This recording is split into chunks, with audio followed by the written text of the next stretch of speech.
So yun mga kababayan, mga kabarangay, na-confirm po namin, lumabas si Kuya Sam tsaka si Kuya Ken, kinausap na po namin din. At hindi kami pwedeng mag-video sa labas kasi malakas po ang video okay. So may mga bisita rin yung nagbi-video okay dyan sa kabila. Nakakahiya naman mga kababayan na makiusap tayo, lalo na't mga nagiinuman. Kaya no choice po tayo mga kababayan, kundi gusto ko rin kasi sayang yung punta namin dito kasi medyo malayo. Gusto ko na rin maibigay sa kanila itong tulong na para sa kanila mga kababayan. Asaan na yun? Ayan. So mga kababayan, isang reason kung bakit nagpunta kami dito dahil po sa pagmamahal ng ating mga sponsor. Galing kay Sir Manny and Claire, nagpadala po ng 2,000, sabi niya para sa pag-aaral ng magkapatid. At may nagpadala rin ng 3,000 kaya John Ibaristo Balberan. John Ibaristo Balberan. Sabi naman para kay Jasmine at Jessica. So total ng matatanggap ng magkapatid mga kababayan is 5,000. Kasama ang palad mga kababayan, malakas nga po ang video okay. So hindi pwedeng mag-video tayo na may malakas na kasi against po sa ng ating YouTube.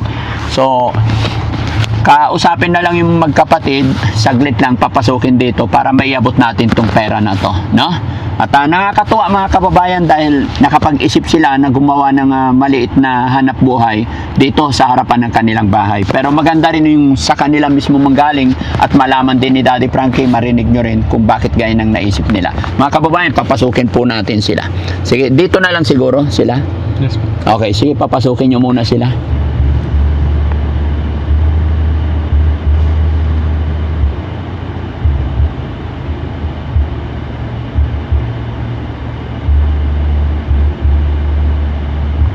So yun mga kababayan, mga kabarangay, no? Gaya po ng aming sinabi, baka magtataka kayo bakit nandito kami sa loob ng sasakyan mga kababayan. Itong sasakyan namin nandito lang po sa harapan ng kanilang bahay. Nandyan din po yung ginawa nilang tindahan. Gawa po ng malakas ang video okay sa labas, kaya dito na lang natin sila kausapin. Na? Kumusta Jasmine and Jessica? Kumusta po kayo? Okay lang po. Okay. May business na kayo? Opo. Kailan nagsimula yan? Nung isang araw po, mga Sunday po. Sunday. Opo. So today is Monday. Monday ba ngayon? Martes? Martes. Opo, Martes. Martes ngayon? Opo. Ayaw mo ng Tuesday? Ganun na rin po yun. Ganun na rin po yun. Ano naman ang naisip nyo bakit nagtinda kayo ng barbecue? Ano po, para na rin po makadagdag po sa baon namin tsaka sa pang araw-araw po namin. Very Para good. din po para po may libangan din po siya. Para may libangan. Opo. Nakakabilib kayo. Nagulat ako. Malayo pa lang kami, nakita ko umuusok. Sabi ko, akala ko may birthday, may handaan. Pero nakita namin barbecuehan, sabi ko baka nagtitinda. Sino nagka-idea niyan na magtinda kayo ng barbecue? Sino nakapag-isip? Kami pong dalawa. Wow. Nag-isip po kami kung sabi ko po na magnegosyo po kami ng barbecue. Parang lang po, tatry lang po namin. Kaya nagtinda po kami. Business minded talaga kayo, no? Wala bang gulay benta? Wala pa po. Wala. Kumusta naman ang sibuyas? Okay naman na po. Buti hindi kayo nagpipitas ngayon? Wala pa po eh. Wala pa. Asan ang tatay nyo? Nagtrabaho po. Nasa trabaho, very good. Okay yan, napabilib nyo ako sa nakita ko sa inyo. Kasi kailangan talaga mag-isip lang tayo ng mag-isip kahit anong hirap ng buhay. Kailangan nag-iisip lagi tayo ng paraan, di ba? Kasi sabi ko nga, lalong-lalo na sa mga iba kong natutulungan, kayo mismo ang gagawa ng kapalaran ninyo. Kahit mahirap tayo, kung madiskarte, makakasurvive, di ba? Opo. Pero matanong ko lang, saan kayo kumuha ng puhunan? Yung yung binigay po nilang pera po para sa amin. Sino? Yung mga sponsor po namin. Yung mga galing, yung binigay ko sa inyo na galing sa sponsor. Opo. Tama, I see. Kasi yung last na punta namin dito, nung bumili tayo ng mga gamit, may sobra pa na 10,000 mahigit, no? Opo. So yun yung ginamit nyo pang gawa ng... Barbecue po. Pang negosyo po namin. Magkano puhunan yan, yung barbecue? Ganun muna nun.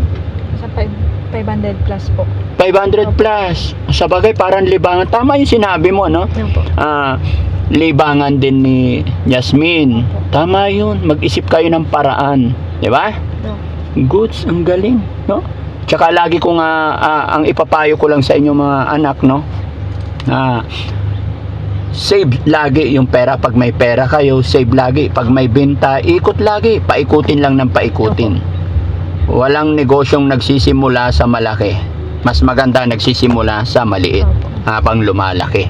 Hindi yung nag-business ka ng malaki and then paliit na ng paliit, pangit yun. Opo. So mas nakakatuwa yung maliit na negosyo hanggang sa nag-i-improve, lumalaki ng lumalaki. No? God bless sa inyong dalawa. No? Si Jasmine naman, parang ang tahimik na naman. Ha? Pero nakikita ko, nag-iihaw ka, ngiti ka ng ngiti. Opo.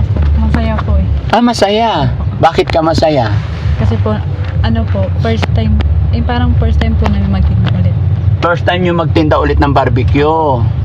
Pero ang tinitinda nyo talaga, gulay. Opo. Mga gulay. Opo. So saan ang malaki ang kita? Gulay o barbecue? Gulay po. Gulay pa rin talaga. Sa bagay, alam nyo, yung barbecue, season din yan, panapanahon.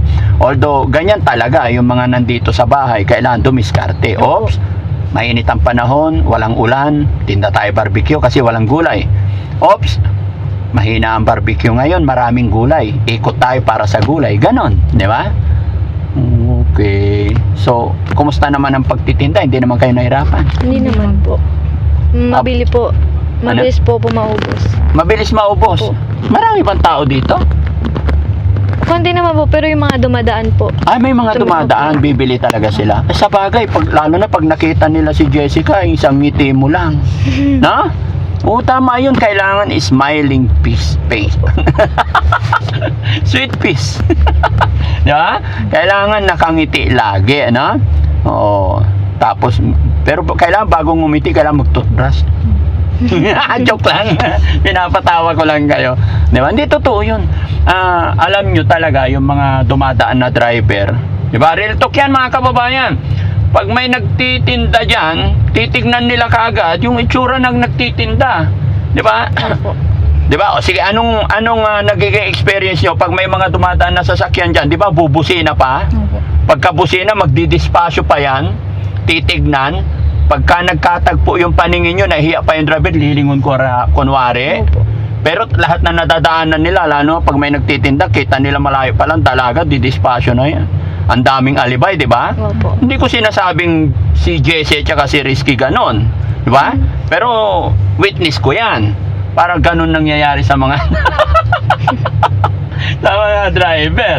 Hindi nga, mga kababayan, opo.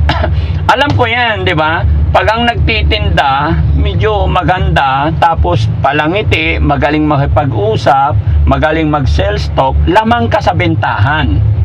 Di ba?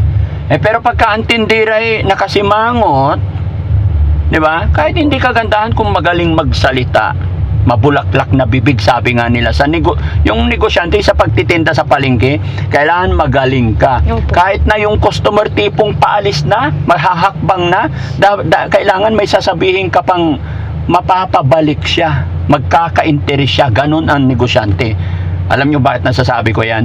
Kasi matagal po akong nagtitinda. Lahat, magmula pagkabata, nasa restaurant ako hanggang nag-open ako ng business ko sa Makati, Olongapo, kung saan-saan, mga itinayo ko, nagtayo din ako ng laundry, yung mga ganun. Opo. Kailangan magaling kang kumuha ng attention ng customer. Sana makuha nyo yung aralin nyo kasi mga bata pa kayo. Okay? Ayan, salamat sa inyo, no?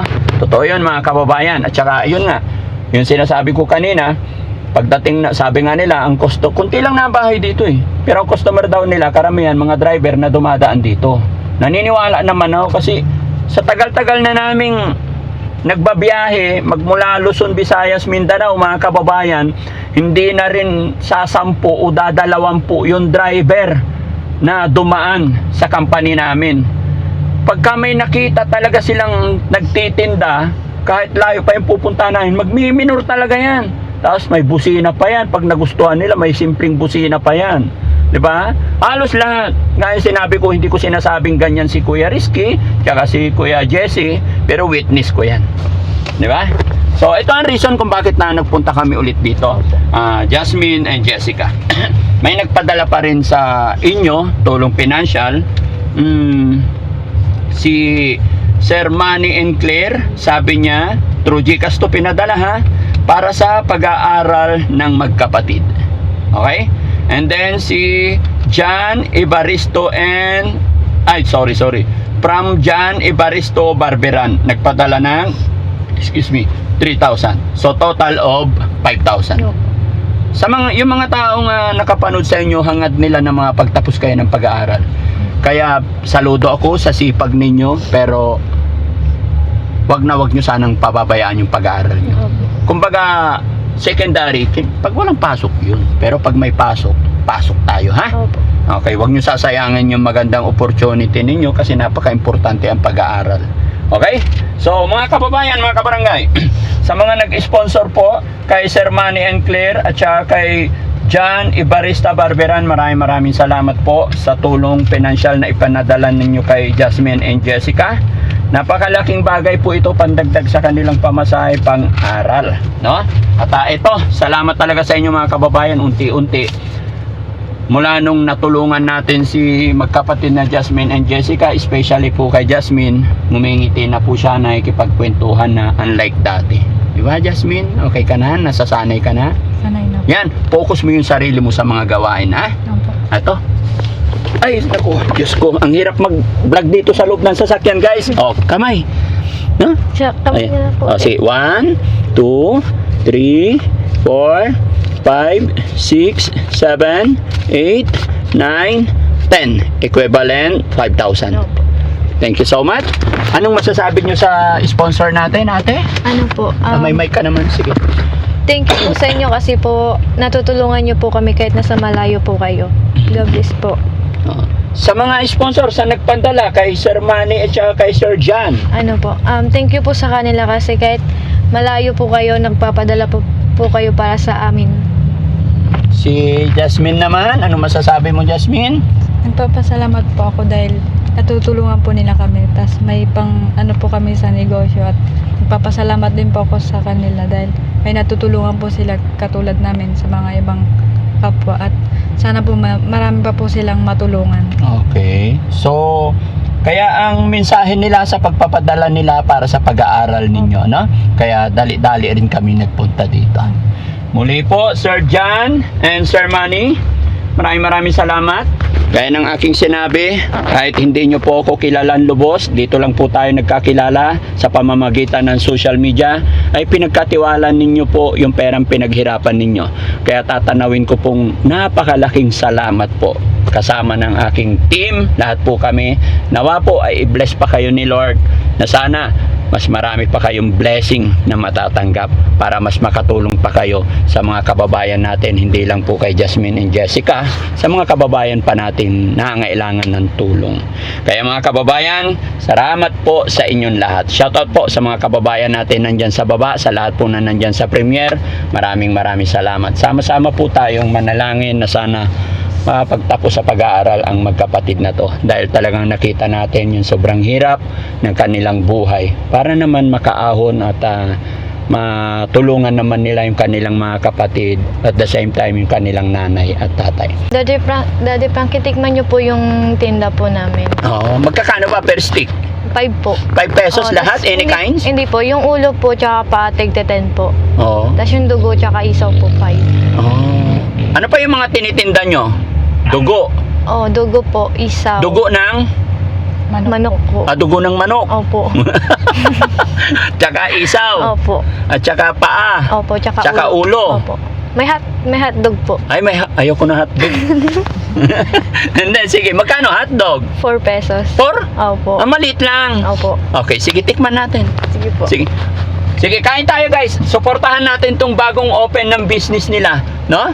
Sinong nag-cut ng ribbon nung nag-open kayo? Wala po. Wala. Kayo lang, joke lang kayo naman. Pinapatawa ko lang kayo. Tara, sige. Kain tayo, Sirin. Anong ialam na yung dalawa? Sige. Sige po, mauna kayo. Hindi na, kain tayo.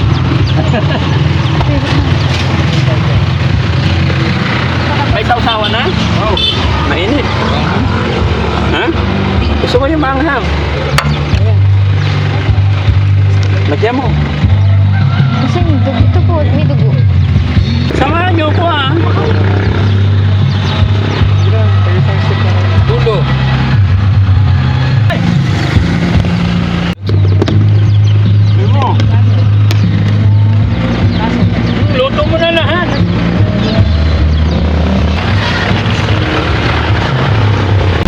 Uy! Ayan. Gusto mo talagang bumula. Tayo na. Dito. Hindi kasi mahal. Hindi, dagdagan mo para sikat sila. Dito kami. Hindi, Ben! Bula talaga yun. Kunti lang. Talaga to crispy na ito. Tulong nga. Mama, magkano yung nakain namin? Ako, Ben. Ha? Hindi ko alam. Ay, Ben! Op, ya. Op.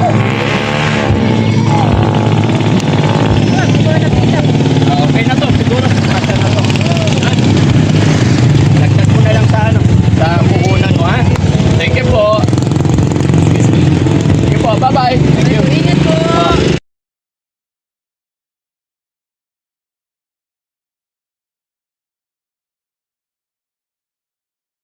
Maraming salamat. Magandang hapon, magandang gabi, and God bless po.